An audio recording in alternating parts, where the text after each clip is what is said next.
अस्सलामु अलैकुम। तारीख 6-10-20 ધોરણ 5 વિષય ગુજરાતી। વિષયાંક આદર્શ પ્રશ્નપત્ર।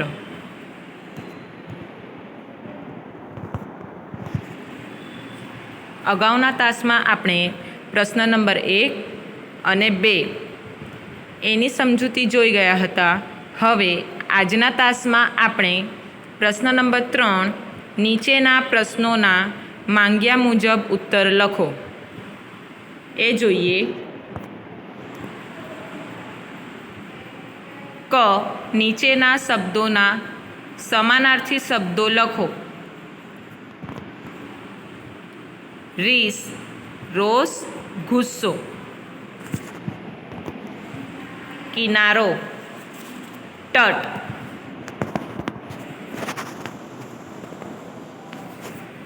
પ્રયત્ન, કોશિશ।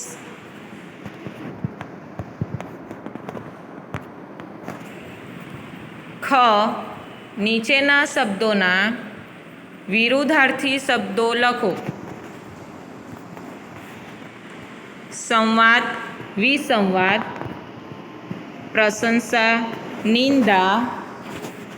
દૂર, નજીક।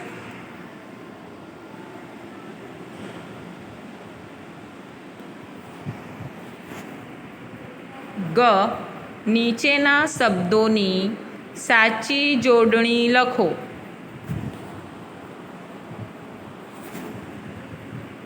બિલકુલ, બિલકુલ। દીર્ઘઈ છે તો હસ્વઈ આવશે, બિલકુલ।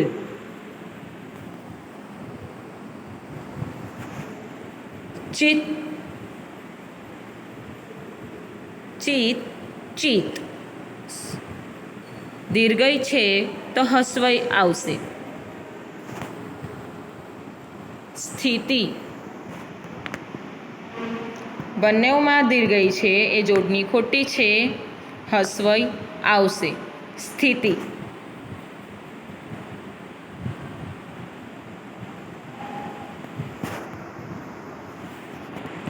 ઘ નીચેના શબ્દ સમૂહ માટે એક એક શબ્દ લખો।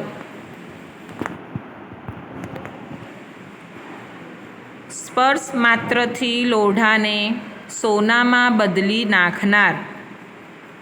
જવાબ આવશે પારસમણી। સાંબેલા જેવી પાણીની ધાર। જવાબ આવશે મુશળધાર।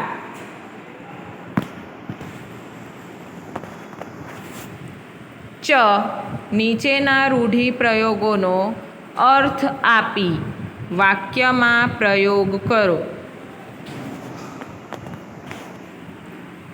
વિશાળ દિલના હોવું, ઉદાર હોવું। વાક્ય સજ્જનો દિલના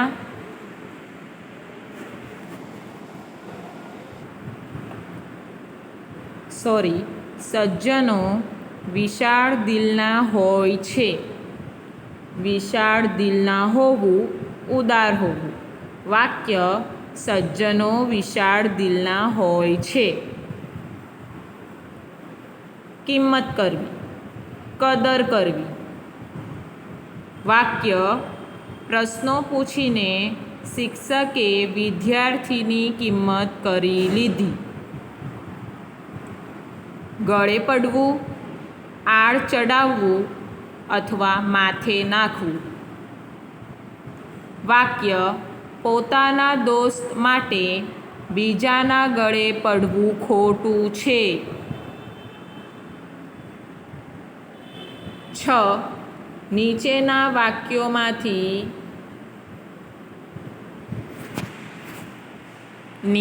વાક્યોમાંથી સંજ્ઞા શોધીને લખો। સંજ્ઞા એટલે કોઈ પણ વસ્તુ કે પદાર્થનું નામ હોઈ શકે, એને કહેવાય સંજ્ઞા। તો ચાલો જોઈએ, આગળ વધીએ। વાક્ય છે ગંગા પવિત્ર નદી છે. આમાં સંજ્ઞા શું છે? જવાબ આવશે ગંગા. ગંગા પવિત્ર નદી છે. આ વાક્યમાં સંજ્ઞા છે ગંગા. વડ મોટું વૃક્ષ છે. જવાબ આવશે વડ. અહિંસા પરમ ધર્મ છે. જવાબ આવશે અહિંસા. આ થઈ સંજ્ઞા. હવે આગળ જોઈએ.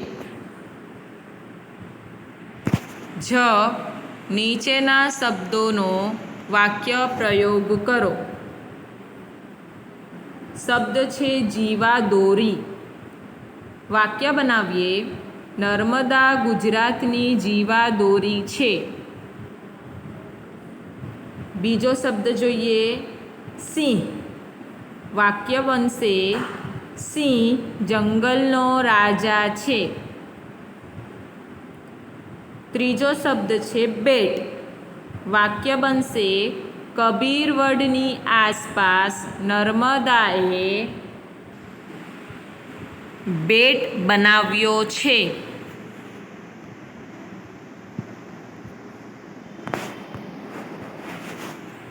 ટ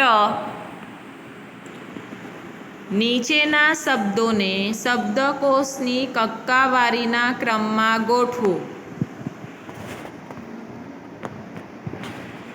સવાલ છે મોચી, પૈસા, મહારાજ, પરચુરણ.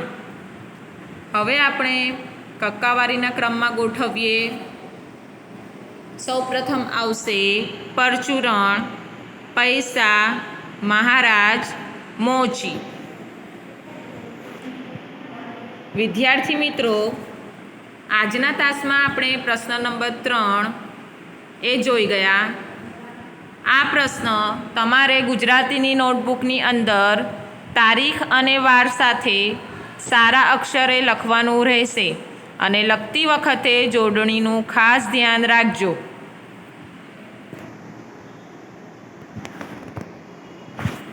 Thank you.